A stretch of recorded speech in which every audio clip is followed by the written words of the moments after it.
안녕하세요.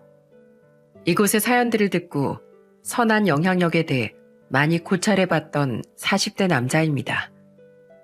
제가 이 채널을 접한 건 그리 오래되지 않았어요. 출퇴근을 할 때나 무료할 때 이곳의 사연을 듣고 있노라면 아내가 무척 신기해하곤 합니다. 저는 원래 드라마나 영화는커녕 라디오도 교통방송만 듣던 몸이 건조한 사람이었거든요. 아내가 드라마를 보며 눈물을 꾹꾹 짜내는 것이 전혀 이해가 되지 않았죠. 그런 제가 요즘은 감수성이 많이 풍부해진 것 같습니다. 때론 이곳의 사연이나 드라마를 보고 들으며 아내보다 왕방울만한 눈물을 뚝뚝 흘리기도 하거든요. 제가 이렇게 변한 건 어느덧 중년에 접어들어서도 있겠지만 아마 살면서 겪은 몇 가지 사건 때문인 것 같아요. 특히 1년 전 제가 말려 들어갔던 두 번째 사건은 제 가치관을 크게 뒤바꿔 놓았죠. 제 사연은 바로 당시의 일에 대한 이야기랍니다. 저는 시골 출신으로 굉장히 철없는 10대 시절을 보냈어요. 소위 말하는 학교에서 노는 애들 있죠? 그게 바로 저였거든요. 물론 친구를 괴롭히거나 돈을 빼앗는 등 악질 같은 짓은 하지 않았지만 밤마다 친구들과 어울려 오토바이를 타러 나가고 법적으로 학생에게 허락되지 않은 음주 가물을 즐기곤 했죠. 오빠, 조용히 들어와. 엄마 여태까지 오빠 기다리다가 이제 자러 들어가셨어. 문 열어줘서 고맙다 내 동생. 너 아니었으면 엄마한테 뒤지게 빗자루로 맞을 뻔했어. 오빠, 진짜 언제 정신 차릴래? 나 밖에서 오빠한테 인사하기 창피한 거 알아? 오빠 주위 친구들도 하나같이 다 껄렁하잖아. 껄렁하다고 남한테 피해주는 거 하나도 없거든요? 나랑 내 친구들은 나쁜 짓 안 해. 오빠가 엄마랑 아빠한테 나쁜 짓 하고 있다는 생각은 안 들어? 야, 네가 엄마야? 잔소리 좀 그만해. 나 자러 들어간다. 여동생이나 누나와 사이가 대면대면하던 친구들과는 다르게 저와 여동생은 사이가 좋았습니다. 저희 집은 부모님께서 농사를 지으시던 가난하지만 화목한 집안이었어요. 유일하게 부모님 속을 썩이는 골칫덩이가 바로 저였죠. 저희 가족은 사이가 좋았고 저 또한 집안에 불만이라고는 없었지만 그땐 왜 그렇게 방황하는 일이 멋있어 보이고 즐거웠는지 모르겠어요. 참 어리석었던 시절이었죠. 그렇지만 전 나이 19에 엄마가 오토바이 사고로 돌아가신 후 더 이상 오토바이뿐 아니라 방황하던 모든 일에서 손을 떼었습니다. 하지만 뒤늦게 잘못을 뉘우치고 사진 속 엄마에게 죄송하다고 용서를 구한다 한들 돌아가신 엄마는 대답이 없으셨죠. 저는 20살이 되자마자 서울로 상경해 작은 공장의 생산직으로 취업을 했습니다. 어릴 적부터 아버지를 도와봤지만 농사일은 영 체질에 맞지 않았거든요. 강수야, 일은 할만하냐? 그냥 하는 거지 뭐. 가끔씩 일을 하다 보면 내가 사람인지 공장 부품인지 헷갈리긴 한다. 그럼 너 나랑 아는 사장님 아래서 일 안 해볼래? 그러다 제가 23살 때 저처럼 서울에 올라와 있던 한 친구가 제게 생소한 일을 함께 하자며 권하더군요. 바로 사연투브 애청자분들이 많이 들어보셨을 심부름센터에 관한 일이었죠. 당시 전 기계처럼 일하는 것에 질려있던 터라 솔깃했어요. 그렇게 저는 심부름센터 일을 시작하게 됐습니다. 일은 고됐지만 재미있었어요. 물론 불법이나 불량한 일에 연루된 일도 가끔 의뢰가 들어오곤 했는데 사장님은 그런 일은 일절 받지 않으셨죠. 원하나 안 사고 거절하는 것도 요령이거든. 그러니까 잘 배워놔. 친구는 시작한 지 1년도 되지 않아 힘들다며 일을 그만두었습니다. 하지만 저는 이 일의 적성에 맞아 악착같이 버텼죠. 그리고 그곳에서 일하며 나이 29엔 1년간 만났던 지금의 아내와 결혼을 하기도 했어요. 제 아내처럼 장인 장모님은 참 따뜻한 분들이셨습니다. 형님과 처형 또한 좋은 사람들이었어요. 아무도 제 직업에 편견을 가지지 않았고 도리어 성실하게 일하는 사위를 자랑스럽게 여겨주시더군요. 잘 살아온 적도 없는 것 같은데 제 주위엔 왜 이렇게 좋은 사람들이 많은지 참 감사한 일이었어요. 우린 결혼한 지 2년 뒤 큰딸을 낳았고 또다시 2년 뒤엔 둘째 딸을 낳았습니다. 비록 결혼과 출산으로 제 창업이 더욱 늦어지긴 했지만 창업 따위 2번은 더 미룰 수 있을 만큼 의미 있고 행복한 시간들이었죠. 그렇게 작은 딸을 낳은 지 2년 뒤 저는 드디어 일하던 곳에서 멀리 떨어진 동네에 제 심부름 센터를 차릴 수 있었습니다. 다행히 제 업장은 의뢰인들의 평판이 좋아 아름아름 입소문이 탔어요. 그렇게 제 업장은 차츰 자리를 잡았고 개업한 지 3년 뒤 아내는 일을 그만두고 더욱 육아에만 집중할 수 있었죠. 그런데 무엇 하나 남부러울 것 없을 정도로 행복했던 그 해에 저는 아주 크나큰 불행을 겪고 말았어요. 제 여동생이 그만 위암 말기 판정을 받고 말았거든요. 여동생은 끈질기게 투병했지만 결국 1년의 투병 생활 끝에 모든 치료를 포기하고 호스피스 병원에서 생의 마지막 순간만을 기다리게 되었습니다. 오빠, 왜? 물 가져다 줄까?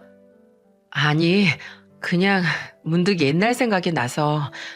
오빠, 우리 애 아빠 파산해서 한참 힘들었을 때 나 오빠네 집에 우리 아들 데리고 잠깐 신세 졌잖아. 집도 잃고 애 낳은 지 2달도 안 된 몸으로 시골에 있는 시댁이나 친정 가 있기도 힘들었는데 새언니가 자기가 날 돌봐주겠다고 불러줘서 그때 새언니 덕에 정말 나 몸조리 잘했었는데 오빤 참 복도 많아. 어디서 그런 천사 같은 아내를 얻었대? 그러니까 오빠 새언니한테 잘해줘.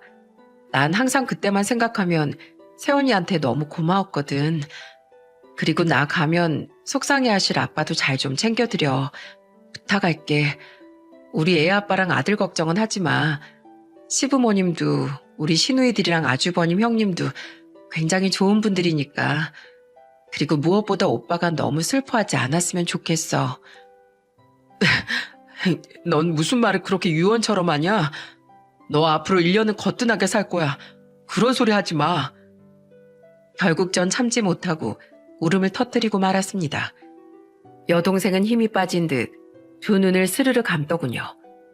그 이후 여동생은 일주일을 채 버티지 못하고 그만 하늘에 계신 엄마 옆으로 떠나고 말았죠. 엄마에 이어 딸까지 잃은 아버지는 넋을 잃고 눈물만 흘리셨습니다. 장례가 끝난 후 저와 아내는 아버지를 집으로 모시려고 했어요. 하지만 아버지는 농사짓던 땅을 팔고 친척 어른들이 모여 사시던 고향으로 내려가고 싶어 하셨죠. 너에겐 가족이 있지만 고향에 있는 내 형제들과 사촌들은 나처럼 외로운 사람들이 많다. 이젠 나도 그곳으로 가서 젊었을 적 추억이나 곱씹으며 여생을 살고 싶구나. 그렇게 아버지는 고향으로 내려가셨고 매제는 지방에 사시던 자신의 부모님을 집으로 모시게 되었어요. 5살 난 여동생의 아이를 돌보기 위해서 말이죠. 그리고 4년 뒤 매제가 결혼을 하며 저는 매제와 조카와의 인연을 정리하게 되었습니다. 그렇게 산 사람들의 세월은 흘러갔어요. 그런데 불행은 지치지도 않는지 쉬지 않고 우리를 찾아오더군요. 매제가 재혼 소식을 알린 뒤 얼마 지나지 않은 날이었습니다. 여보, 나 소리가 잘 안 들려. 당신이 말하는 소리가 너무 먹먹하고 희미해. 이거 뭐야? 나 너무 무서워. 살던 아파트의 엘리베이터를 기다리기 귀찮아 비상계단을 이용한 아내는 발을 헛디뎌 그만 계단에서 굴러 떨어지는 사고를 당하고 말았어요.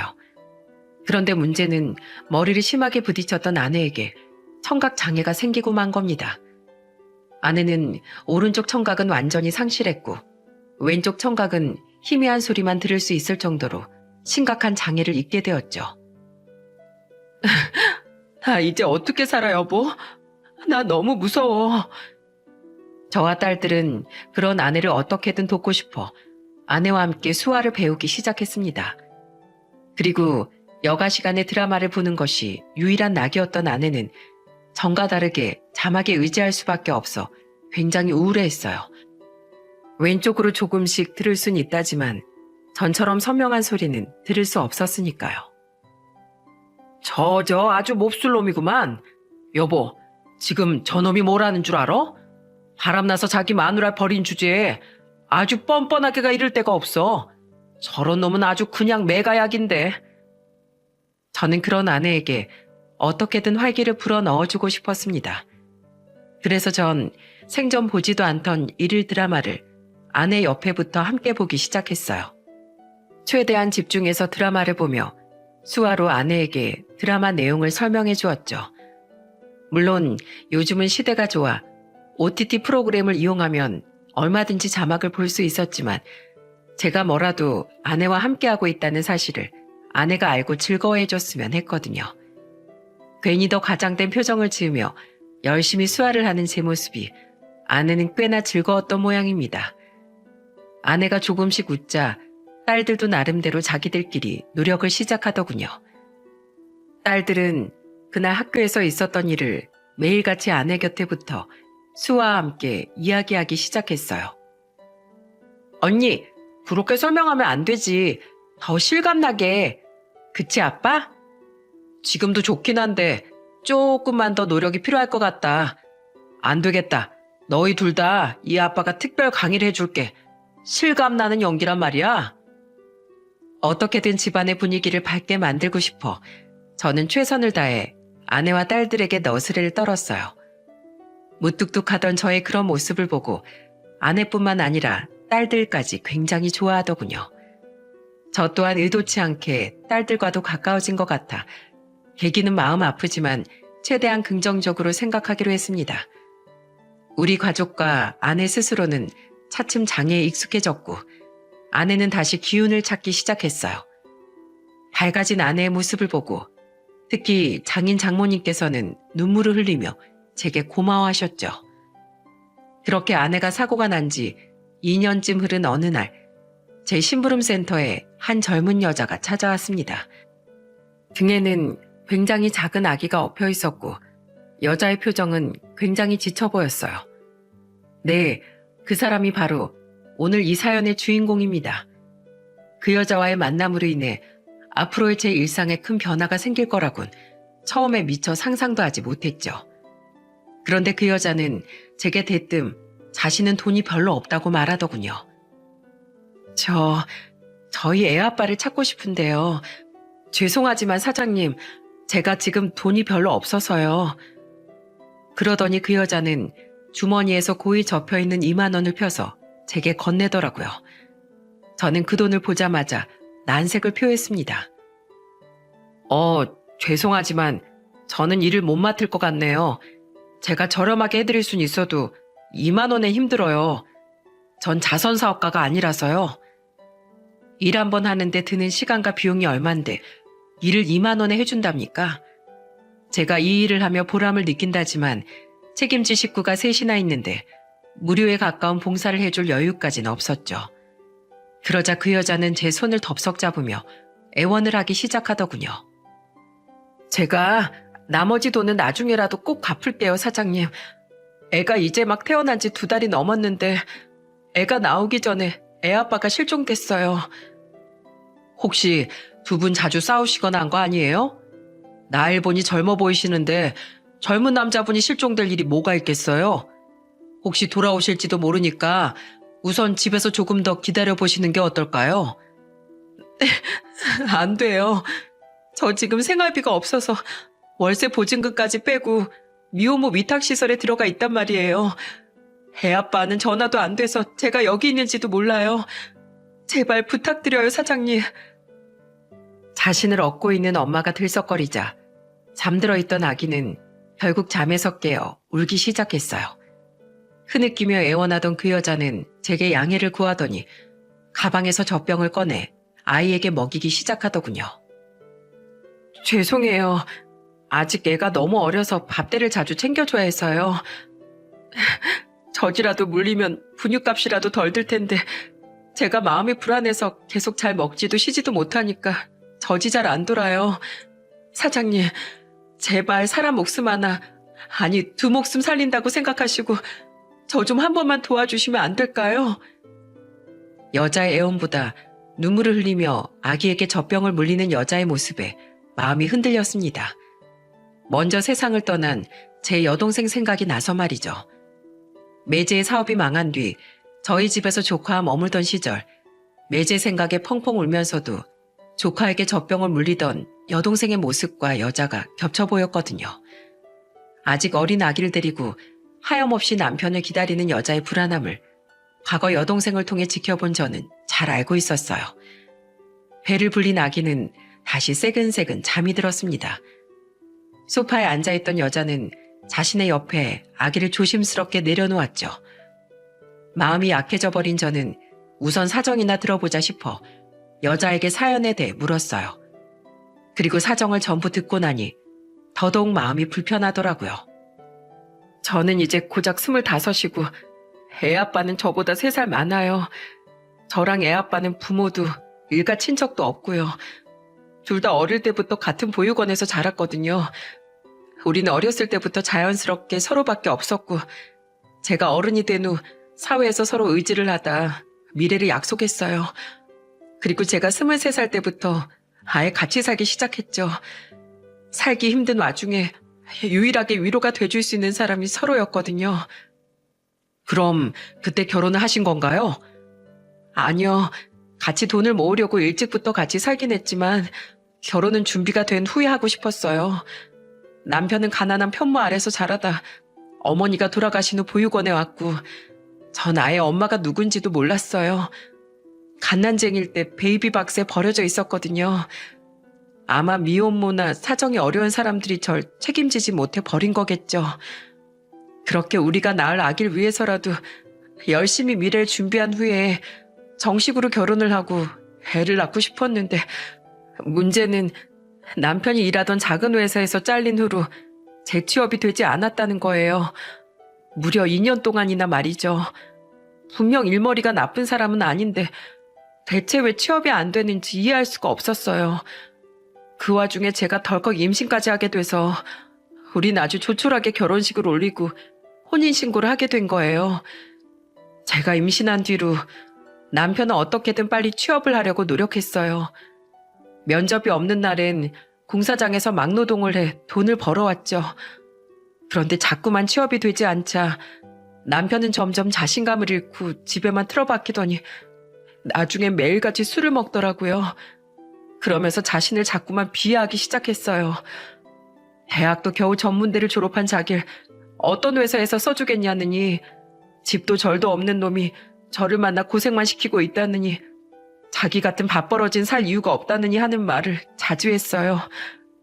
그때 저는 임신한 몸으로 공장에서 일하며 생계를 책임지고 있었는데 제가 일하던 공장에 자리가 나서 남편에게 면접을 권했었어요. 근데 이미 어두워질 대로 어두워진 그 사람은 그 면접에서조차 떨어지고 말았죠. 근데 그날 이후 남편은 한동안 술도 안 먹고 사람이 그저 멍해 있더라고요. 그러다 다시 막노동을 나가기 시작했는데 다시 일을 나간 지 2주 만에 갑자기 남편이 사라졌어요. 그때 저는 임신 5개월 차였고요. 남편은 70만 원과 쪽지 한 장을 두고 나갔는데 이게 그 쪽지예요. 여자는 가방에서 꼬깃거리는 하얀 메모지를 제게 내밀었습니다. 종이를 펴서 보니 그 쪽지엔 이렇게 적혀있더군요. 내가 일한 일당들 모은 거야. 나같이 쓸모없는 놈은 당신에게 앞으로 짐만 될 뿐이야. 우리 아기 잘 키워줘. 미안해. 울먹이던 여자는 이제 눈물을 뚝뚝 흘리기 시작했습니다. 여자는 옷소매로 연신 눈물을 훔치며 말을 이었죠.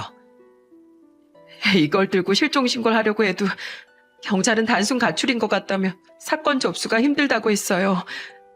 그 뒤로 몇 번이나 경찰서에 가서 사정을 했지만 남편의 휴대폰은 꺼져 있어 위치 추적도 되지 않았고 인근에서 극단적 선택으로 인한 소동이나 사체가 발견된 적도 없었죠. 자꾸 배는 불러오지 일은 그만둬야지. 정말 사는 게 막막했어요. 무엇보다 전 남편이 극단적인 선택을 했을까봐 너무 무서웠어요.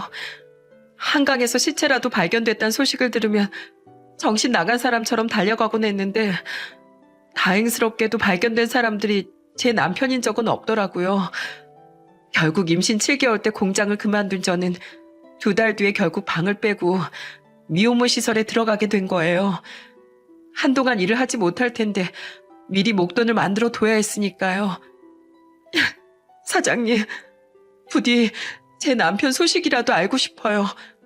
어디선가 누구에게도 발견되지 못한 채 싸늘히 식어가고 있는 건 아닌지, 아니면 정말 나쁜 일에 연루라도 된 건 아닌지 하루하루 정말 피가 마를 것 같아요. 제발 제 남편 좀 찾아주세요. 제게 남편 소식이라도 좀 전해주세요. 네? 사장님. 제가 이 은혜는 꼭 갚겠습니다. 어떻게 하면 저를 도와주시겠어요? 제가 무릎이라도 이렇게 꿇을까요? 제 남편만 찾을 수 있다면 제가 10번이라도 꿇겠어요. 사장님, 제발 저 좀 한 번만 도와주세요. 미혼모나 다름없는 이 여자를, 살면서 처음 본 저를 동아줄처럼 여기고 매달리는 이 가여운 여자를 더 이상 외면할 수가 없더라고요. 저는 한숨을 푹 쉬었습니다. 알겠습니다. 남편분, 제가 찾아드릴게요. 그러니까 울지 마세요. 애가 또 깨겠어요. 그리고 말 못하는 아기라도 엄마가 힘들어하는 건 애들이 귀신같이 다 알아요. 정말 절 도와주실 건가요? 이렇게 고마울 때가 정말 감사합니다. 감사합니다, 사장님. 저는 그 여자에게 2만 원을 도로 돌려주었습니다. 여자는 한삭 후 그 돈이라도 내고 싶어 했는데 저는 고개를 저으며 그 여자 손에 그 돈을 쥐어주었죠. 아기 기저귀라도 하나 더 사입히세요. 그 돈을 받았다간 집에 있는 제 아내에게 제가 몰매를 맞을 겁니다. 이후 저는 여자의 남편을 찾아 전국 방방곳곳을 누비기 시작했어요. 서울부터 찾아보기 시작했지만 서울에는 그 남자의 머리털 하나 찾아볼 수가 없겠더군요. 아내는 자주 지방을 오가던 저를 걱정했습니다. 고생했어요. 이번엔 어디로 다녀온 거예요? 전라도 쪽으로 다녀왔어. 아이고, 하도 차를 타고 돌아다녔더니 무릎 아파 죽겠네. 얼마나 꼭꼭 숨은 건지 찾기가 보통 어려운 게 아니야. 그래도 부디 살아있었으면 좋겠어. 아기 엄마가 얼마나 걱정을 하던지 3일에 한 번꼴로 연락이 오더라고. 분명 밥도 제대로 못 먹고 있을 것 같아서 계좌 물어봐서 30만 원을 따로 보내줬어. 애기 엄마가 하도 안 받으려고 하길래 남편이 돌아온 뒤에 아내가 피골이 상접해 있는 모습을 보면 미안해서 어떻게 견디겠냐고 했더니 그제야 계좌를 불러주더라고. 그래도 좋은 일 하는 거예요, 당신. 나는 당신이 자랑스러워요. 아빠, 제가 어깨 주물러 드릴게요. 아빠, 이것 보세요. 저 반에서 이번에 3등 했어요. 저번에 10등이었는데 많이 올랐죠? 저 이러다 나중에 서울대 가는 거 아니에요? 아빠 큰딸 완전 대견하죠? 당시 15살, 13살이었던 딸들과 저를 응원해주는 아내의 모습에 힘들어도 기운이 났습니다. 제가 누리고 있는 이 행복을 반드시 아기 엄마에게도 선물해주고 싶었죠. 그럼 왠지 하늘에 있는 동생도 행복해할 것 같았거든요. 저는 여자의 일 말고도 다른 의뢰들을 처리해야 했기에 일주일에 2, 3일씩 지방을 돌아다니며 여자의 남편을 찾았습니다. 2명의 직원은 제게 힘들지 않냐고 물었는데 저는 이 정도는 해야 사장 소리 듣는 거라며 그저 웃어 보였죠. 어? 저 사람 사진이랑 얼굴이 똑같네? 박동국 씨가 맞는 것 같은데? 그렇게 전국을 돌아다닌 지 87일이 되었을 때 저는 드디어 여자의 남편 동국 씨를 찾아낼 수 있었어요. 바로 서울에서 2시간 반 정도 떨어진 지방 소도시에서 말이죠. 그리고 조심스럽게 동국 씨에게 다가간 저는 동국 씨가 서 있는 장소를 보고 깜짝 놀라고 말았습니다. 좋은 말씀 듣고 가세요. 형제님의 앞날을 길이길이 밝혀줄 좋은 말입니다. 여러분, 혹시 길거리에서 이단 종교를 전도하는 모습을 보신 적이 있나요? 간이 테이블 위에 이런저런 팜플렛이나 종교 관련 사진을 올려놓고 사람들에게 홍보하는 모습 말이죠. 동국 씨는 그런 테이블 뒤에 서서 2명의 남자와 1명의 여자와 함께 포교 활동을 하고 있더라고요. 저는 우선 그 테이블로 접근했어요. 처음부터 제가 정체를 밝히면 동국 씨가 도망이라도 갈까봐 말이죠. 제가 어색한 모습으로 다가가자 동국 씨와 동료들은 화색을 보이더군요. 말씀 들으러 오셨나요? 그 말씀이라는 거 들으면 진짜 인생의 복이 옵니까? 제가 지금 행운이 간절히 필요해서요. 그럼요. 그런 거라면 잘 찾아오셨어요. 좀 긴 말씀을 드리고 싶은데 길거리에선 좀 그렇고 우리 조용한 곳에서 이야기할까요? 시간 괜찮으시죠? 저보다 조금 더 어려 보이던 남자는 다행히 나머지 3사람 중 동국 씨를 데리고 저와 함께 한 승합차를 타더군요. 왜 차를 타는 겁니까? 저희 종교에 대해 잘 설명드리려면 아예 저희 교회로 가보시는 게 나을 것 같아서요. 무서워하지 않으셔도 됩니다. 여기서 10분 거리에 바로 위치해 있어요. 동국 씨는 운전을 했고 중년의 남자는 제게 이런저런 말을 붙였습니다.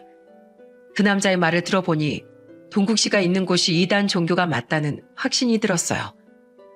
그렇게 도착한 곳은 웬 낡은 건물이었는데 문을 열어보니 20여 명의 사람들이 한 제단에 정신없이 기도를 하고 있더라고요. 동국 씨, 이분께 잘 설명 좀 해주세요. 저는 다시 가볼게요. 그리고 중년의 남자는 동국 씨와 저만 남겨둔 채 다시 차를 몰고 가버렸습니다. 동국 씨는 한 빈 방으로 저를 안내했죠. 김강수 씨라고 하셨죠? 강수 씨, 우리 종교의 설명에 앞서 말씀드리자면 우리는 모두 하느님의 뜻을 품고 태어났어요. 우리의 육신은 그저 하느님의 뜻을 이루기 위한 도구이자 수단이니까 가족과 혈연에 얽매이지 말고 하느님의 진정한 뜻을 수행하기 위해 힘써야 보다 이로운 세상을 만들어갈 수 있어요. 하느님은 자신을 따르는 봉사자들의 자손들을 대대손손 풍요롭게 만들어주십니다. 자신의 쓰임새를 찾는 자, 가족을 이롭게 만들고 싶은 자, 모두 이곳으로 와 하느님을 따름이 마땅한 일이죠. 박동국 씨? 하느님은, 근데 제 이름을 어떻게 아세요? 제게 전도를 위해 장황한 말을 늘어놓던 동국 씨는 제가 성까지 붙여 자신의 이름을 부르자 당황해 하더군요. 저는 다른 사람이 들어오기 전에 이야기를 해야겠다 싶어 동국 씨에게 본론을 꺼냈어요. 전 사실 아내분이 동국 씨를 찾아달라고 부탁해서 동국 씨를 찾고 있던 사람입니다. 동국 씨, 지금 아내분이 아드님과 함께 동국 씨를 애타게 찾고 있어요. 아드님이 태어난 지 벌써 5개월인데 자식까지 있으신 분이 여기서 뭐 하시는 겁니까? 얼른 저와 함께 가족들 품으로 돌아가시죠. 지금 아내인 윤주희 씨, 쥐 구할 돈도 없어서 아기랑 같이 미혼모 시설에서 지내고 계세요. 애 맡길 곳도 없고 몸도 안 좋아서 일도 못하고 계신다고요. 네? 아내가 집도 없이 그곳에 있다고요? 몸은 또 어디가? 당신 뭐야? 나가.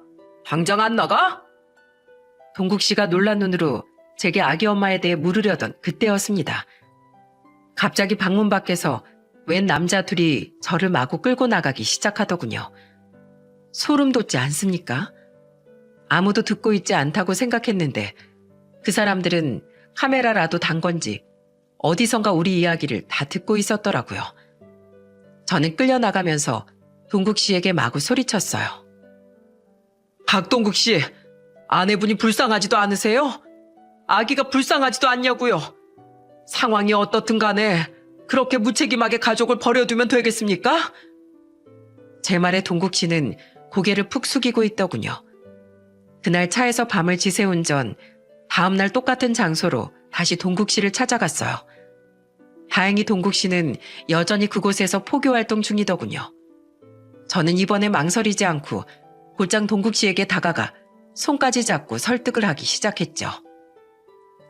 동국 씨, 여기서 이러고 계실 때가 아니에요. 저도 자식이 둘이나 있는 아빠로서 자식에게 아빠는 반드시 필요한 존재입니다. 아내분 지금 동국 씨 걱정에 밥도 제대로 못 드시고 있어요.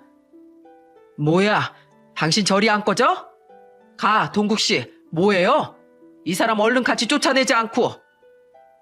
네, 저는 돌아갈 생각이 없습니다. 저는 하느님에게 봉사하기로 다짐한 몸이에요.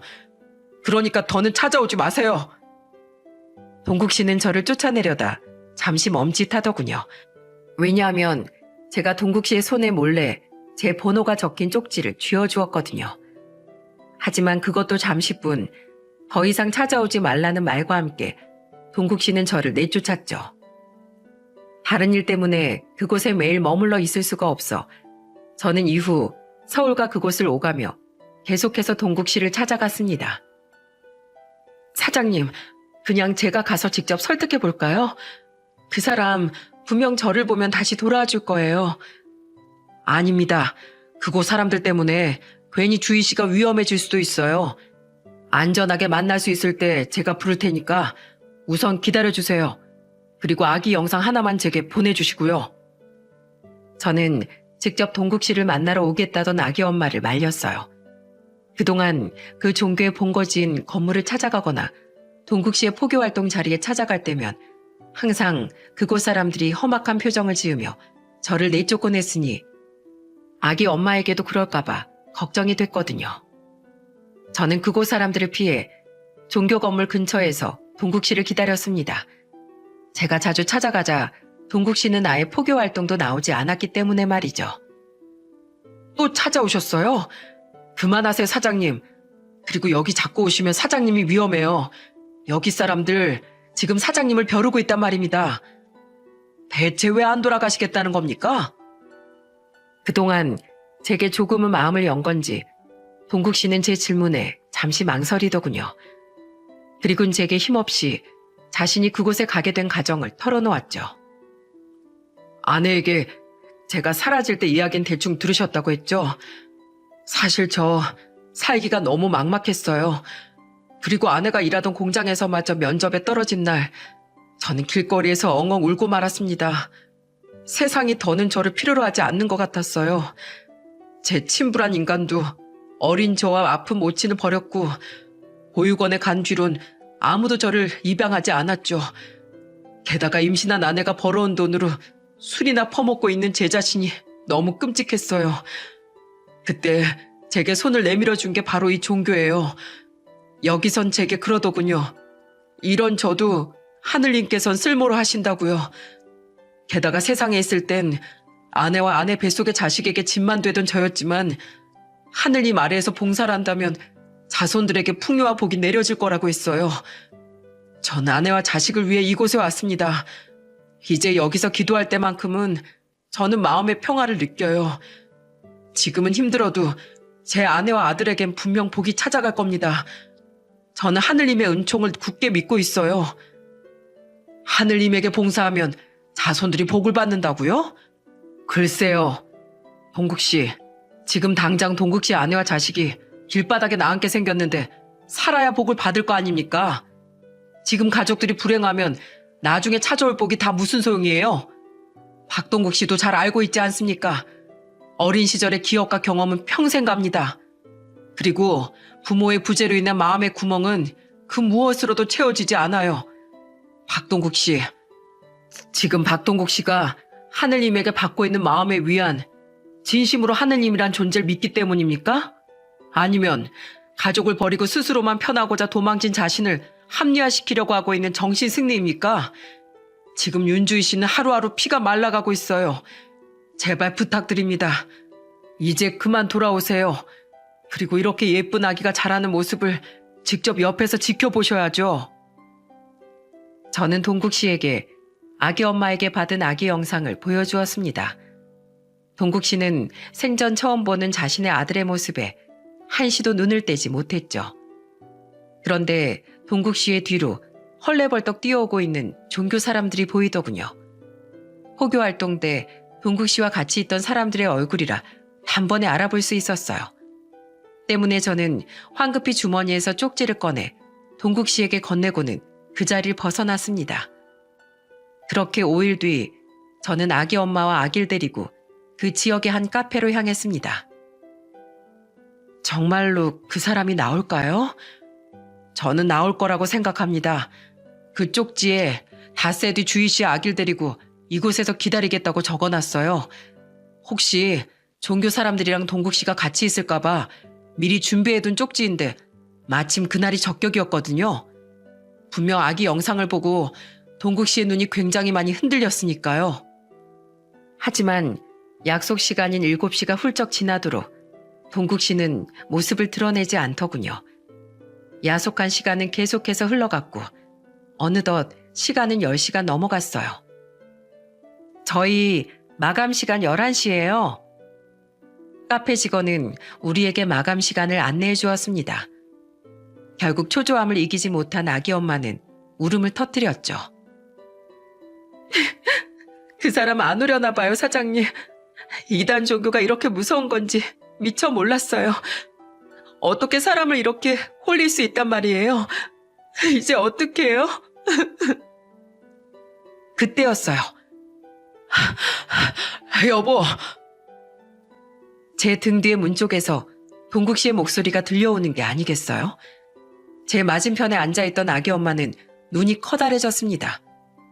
급히 뒤를 돌아보니 제 뒤엔 숨을 거칠게 몰아쉬고 있는 동국 씨가 서 있더군요. 아기를 옆 의자에 내려놓은 아기 엄마는 그대로 동국 씨에게 달려가 안겼어요. 여보, 난 당신이 안 오는 줄 알고. 미안해. 내가 너무 늦었지? 저녁엔 아무도 못 나가게 그곳 사람들이 감시를 해서 눈치를 보다가 겨우 도망쳐 나왔어. 당신 얼굴이 왜 이렇게 상했어? 그걸 몰라서 물어? 당신이 그렇게 사라졌는데 내가 그럼 잘 먹고 잘 살고 있을까 봐? 미안해. 우리 아기는 어딨어? 아기 엄마는 조심스럽게 아기를 데리고 가 동국 씨 품에 안겨주더군요. 쌕쌕 잠이 든 아기를 바라보던 동국 씨는 이내 닭똥 같은 눈물을 흘리기 시작했죠. 아가야, 내가 아빠야. 자격이 없지만 내가 네 아빠란다. 이제야 네 앞에 나타나서 정말 미안해.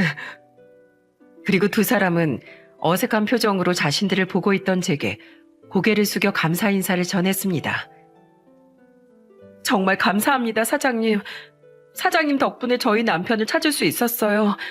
이 은혜를 다 어떻게 갚아야 할까요? 사장님께서 그렇게 끈질기게 절 찾아와 설득해 주시지 않았다면 전 여태까지도 정신 차리지 못하고 그곳에 빠져 있었을 겁니다. 사장님 말씀대로 제가 비겁했어요. 저 혼자만 마음 편하자고 아내와 아기를 두고 도망쳤던 겁니다. 사장님의 매운 말씀이 제 정신을 깨웠어요. 정말 감사합니다. 이 은혜 정말 평생에 걸쳐서 갚겠습니다. 그냥 제가 평소에 하던 일을 한 것뿐인데요, 뭘. 진심으로 고마워하며 눈물로 인사하는 두 사람을 보니 괜히 제 눈가까지 뜨거워졌어요. 별것도 아닌 제가 마치 그들에게 새로운 인생을 선물해 준 것 같아 보람차기도 했고 가슴이 뜨거워지기도 했거든요. 그날 저는 종교 사람들이 쫓아올까 싶어 급하게 세 사람을 태우고 저희 집으로 돌아왔습니다. 젊은 부부는 도착한 곳이 어디인지 몰라 어리둥절해했는데 저는 그들에게 어깨를 으쓱이며 말했죠. 당분간 거주할 곳이 필요하잖아요. 동국 씨까지 미혼모 시설에 들어갈 수도 없고요. 제 아내와 애들에겐 미리 이야기해뒀으니 당분간 저희 집에서 지내세요. 우리 둘째 딸 방을 비워뒀습니다. 딸들은 방을 같이 쓰면 되거든요. 하지만 사장님, 저희가 어떻게 그렇게까지 폐를 끼칠 수 있겠습니까? 동국 씨, 부모는 자식을 위해서 때론 이런 일도 감수하셔야 하는 겁니다. 우선 안전하고 편한 곳에서 아기부터 잘 키우셔야죠. 동국 씨, 이곳에서 얼른 직장 구해서 돈 모으세요. 그래야 얼른 살 집을 얻으시지 않겠습니까? 저희 가족은 전부 애를 좋아하니 걱정하지 않으셔도 됩니다. 그리고 저희 가족 모두 두 분의 사정을 알고 있는데 특히 저희 아내가 두 분 걱정을 많이 했어요. 제 아내는 2년 전 사고로 청각을 잃어서 지금은 희미한 소리밖에 못 듣습니다. 지금은 입모양과 희미한 소리로 말을 알아들을 수는 있지만 바로 앞에서 이야기하지 않으면 못 알아들어요. 놀라지 마시라고 미리 말씀드립니다. 정말 고맙습니다, 사장님. 저는 또다시 눈물을 글썽이는 두 사람을 데리고 집으로 들어갔어요. 새벽 2시가 넘은 시간이었지만 아내는 자지 않고 우리를 기다리고 있더군요. 그리고 잠들었던 우리 딸들도 방에서 나와 세 사람에게 예의 바르게 인사를 했죠. 시장하시죠? 얼른 식사부터 하세요. 거의 다 도착했다고 해서 제가 막 바쁘고 국도 새로 데워서 퍼놓은 거예요. 아기는 저한테 맡기시고요. 아내는 그 늦은 시간에도 상다리가 부러지게 음식들을 차려놨더라고요. 참 천사 같은 사람이었죠. 허기가 졌는지 젊은 부부는 허겁지겁 밥을 먹기 시작했습니다. 그리곤 서로 잠시 눈이 마주치더니 다시 눈물을 뚝뚝 흘리더라고요. 미안해, 여보. 앞으로 내가 정말 잘할게. 나 정말 열심히 살게. 아니야. 내가 당신한테 더 힘이 될 수 있는 사람이 되게 노력할게. 돌아와줘서 정말 고마워, 여보. 아기를 안고 있던 아내는 저를 보며 웃으며 속삭였어요. 대충 둘이 화해하고 있는 거죠? 아유, 울어도 예쁘다. 청춘이네요. 저렇게 젊은데 지금 새로 시작한다고 한들 두려울 게 뭐가 있겠어요. 그때까지 우리가 인생 선배로서 잘 지켜주자고요. 이후 동국 씨는 취업을 준비하며 대리운전을 뛰기 시작했습니다. 그리고 10군데가 넘는 곳에 면접을 본 결과 한 군데 중소기업과 2군데 공장 생산직에 합격을 했어요. 거봐, 노력하면 좋은 결과가 있기 마련이라고 했잖아. 예전엔 그저 자네 운이 조금 안 좋았을 뿐인 거야. 나도 겪어보니 불행이 몰려오는 시기가 사람 인생엔 반드시 있기 마련이더라고. 동국 씨는 그중 연봉이 가장 높았던 공장으로 취업을 했습니다. 취업을 하기까진 무려 5개월이란 시간이 걸렸지만 그동안 힘들었던 시간에 비하면 충분히 짧은 시간 만에 이룬 쾌거였죠. 동국 씨 부부는 우리와 1년 2개월간을 함께 지냈습니다. 그동안 서로 울고 웃으며 우린 수많은 추억들을 공유했죠. 1년하고 한 달이 조금 넘은 어느 날, 동국 씨 부부는 제게 100만 원을 내밀며 이렇게 이야기했어요. 아니, 이게 뭔가? 제 아내가 꼭 드리고 싶어 했어요. 그때 무료로 저를 찾아주셨잖아요. 그 일에 대한 값입니다. 물론 이 돈이 많이 적은 금액이라는 거 알아요. 특히 사장님께서 저희에게 해주신 일에 비하면 턱없이 부족한 금액이겠죠. 그래도 그동안 저희가 모은 원룸 보증금 빼고 지금 마련할 수 있는 최대한의 금액이니까 부디 먼저 이 돈이라도 받아주세요. 그리고 저희 집 알아봤어요. 내일 알아본 원룸 계약하러 가려고요. 언제까지 사장님께 신세 질 수는 없는 노릇이잖아요. 저도 엄연한 가장인데 얼른 제 스스로 저희 식구들을 책임져야죠. 그동안 정말 감사했습니다, 사장님. 앞으로 두고두고 찾아뵈며 은혜는 꼭 갚아 나가겠습니다. 원룸을 구했어? 사람 참, 기다려봐. 안 그래도 내가 조만간 동국 씨랑 주희 씨한테 주려고 했던 게 있어. 저는 서랍에서 수표가 든 돈 봉투를 꺼냈습니다. 봉투를 열어본 두 사람은 입이 떡 벌어지더군요. 이건 사장님, 저흰 이거 못 받습니다. 저희도 염치라는 게 있어요. 내가 그랬지? 부모 낳기를 위해서 체면 따윈 접어둘 줄 알아야 한다고. 그냥 준다는 거 아니야. 살면서 갚아. 우리도 형편이 여의치 않아서 그게 해줄 수 있는 최대한이야. 요샌 월세가 아니라 반전세 매물도 많다며? 보증금 올려서 찾으면 비교적 월세 저렴한 반전세 매물 찾을 수 있을 테니까 다시 알아봐. 얼른 돈을 모아야 집도 넓히고 아기를 위해서 저축도 할 수 있지 않겠어? 사장님. 결국 두 사람은 다시 눈물을 터뜨리고 말았어요. 그런 두 사람을 지켜보던 저와 아내는 괜히 눈가가 붉어져 코를 훌쩍거렸죠. 사람들이 왜 이렇게 눈물이 많아? 그만 울어. 두 사람 때문에 나까지 괜히 눈물이 많아졌잖아. 앞으로 꼭 잘 살아. 알았지? 그 모습을 보여주는 게 우리한테 은혜를 갚는 일이야. 그렇게 두 사람은 다시 집을 구하기 시작했고 한 달 뒤 우리는 아쉬움을 뒤로하고 작별 인사를 하게 되었습니다. 동국 씨 부부가 이사를 간 지도 벌써 1년이 지난 지금 동국 씨는 여전히 성실하게 일을 하고 있답니다. 천천히 갚으라니까. 이 사람도 참 말 안 들어. 또 50만 원 보낸 거예요? 빨리 돈 갚겠다면서 매달 월급을 받자마자 50만 원씩 보낸 지도 딱 1년이 됐네.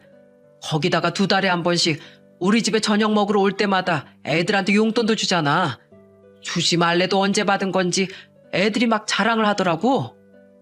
그러는 당신도 꼭 돌아가는 동국씨나 주희씨 주머니에 30만 원씩 찔러주잖아요.